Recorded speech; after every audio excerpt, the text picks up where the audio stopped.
नमस्कार। खेत खजाना में आपका स्वागत है। आज दिसंबर की 28 तारीख है और दिन है गुरुवार। आज सरसों के बाजार में कोई ज़्यादा घटबढ़ नहीं है, कोई ज़्यादा परिवर्तन नहीं है। हल्का फुल्की सी गिरावट एक दो बाजारों में, एक दो मंडियों में दिखाई दी है, लेकिन एक आध मंडी के अंदर बाजार बढ़ा भी है। विस्तार से बात करेंगे, साथ में आपके कुछ सवालों के उत्तर देंगे। और आज सबसे पहले देख लेते हैं मंडियों के भाव। लेकिन आपसे पहले वही निवेदन कि आप इस चैनल पर अगर नए हैं तो इसे सब्सक्राइब कर लीजिए। सब्सक्राइब करने के साथ साथ बेल आइकॉन को जरूर प्रेस कीजिए ताकि वीडियो अपलोड होते ही सबसे पहले आप तक पहुंचे। और आप इसे लाइक और शेयर कर रहे हैं, इसके लिए आपका बहुत बहुत आभार। कल एक सज्जन ने एक सवाल के अंदर पूछा है कि भरतपुर मंडी का भाव क्या है, जबकि भरतपुर मंडी का भाव डेली और पहले नंबर पे बताया जाता है। इसका मतलब है कि साथी वीडियो देखे बगैर ही सवाल कर रहे हैं। आज जयपुर मंडी में जो सरसों का भाव है वो 25 रुपये और सुधर करके 5675 रुपये तक पहुंच गया है। और सलोनी का जो भाव है उसमें आज लगभग 25 रुपये की गिरावट दर्ज हुई है। और भाव रह गया है कोटा सलोनी का 5975, अलवर का 6025, शमशाबाद, दिग्नेर और आगरा का भाव है 6125 रुपये। भरतपुर मंडी में आज 18 रुपये की 19 रुपये की गिरावट और आई है और भरतपुर का भाव खुला है 5362 रुपये।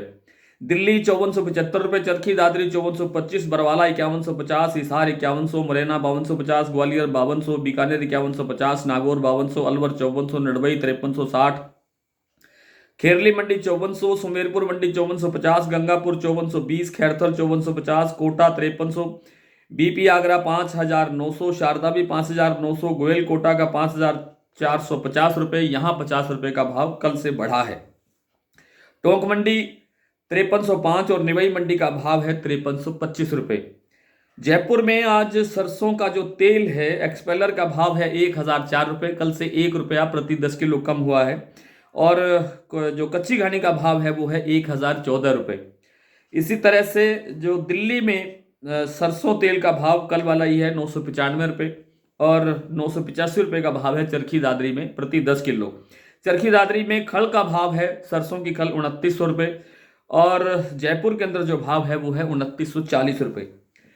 और आपके जो सवालात का मामला है उसमें कोई विशेष सवाल तो नहीं है, बार बार सरसों के बारे में ही रिपीट होकर के सवाल आ रहे हैं। फरवरी में क्या भाव रहेगा, मार्च में क्या भाव रहेगा, तो इसमें आगे आगे अब यहाँ से जैसे जैसे सीजन की नज़दीक आएगी, फसल आने का समय नज़दीक आएगा, सरसों में दबाव बनेगा, सरसों में तेजी आने की संभावना अब बिल्कुल नहीं है।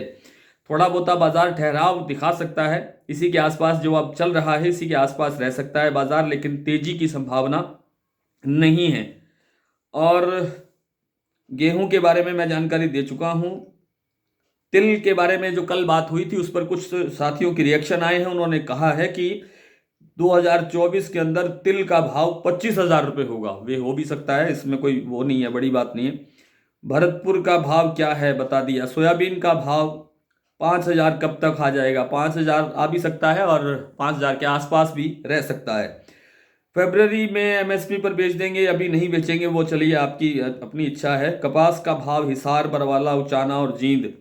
मूंगफली तेजी में कितना टाइम लगेगा। मूंगफली तेजी में टाइम नहीं लग रहा है, मूंगफली धीरे धीरे तेज होना शुरू हो गया है। सर मार्च में क्या भाव रहेगा सरसों का। मार्च में जो लोएस्ट भाव हो सकता है, जो नीचे से नीचे कमजोर से कमजोर भाव हो सकता है वो होगा।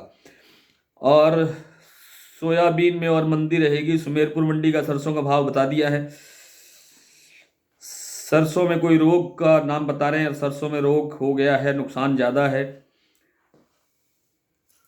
नई सरसों में आगे क्या रहने वाला है। नई सरसों का भाव एमएसपी के आसपास रहने का लगता है अभी तो, लेकिन ये भी हो सकता है कि जैसे इस साल भी एमएसपी पर काफ़ी समय तक एमएसपी से भाव नीचे रहा, इस सीजन में भी आगे भी एमएसपी से नीचे भाव खुलने का, हाजिर मंडियों में भाव खुलने का लगता है ऐसा रहेगा। और सरकार खरीद अगर करेगी तो एमएसपी पर ही खरीदेगी, एमएसपी पर खरीद होगी तो भाव ठीक ठाक मिल सकता है, अन्यथा एमएसपी से नीचे रहने की संभावना ज्यादा है।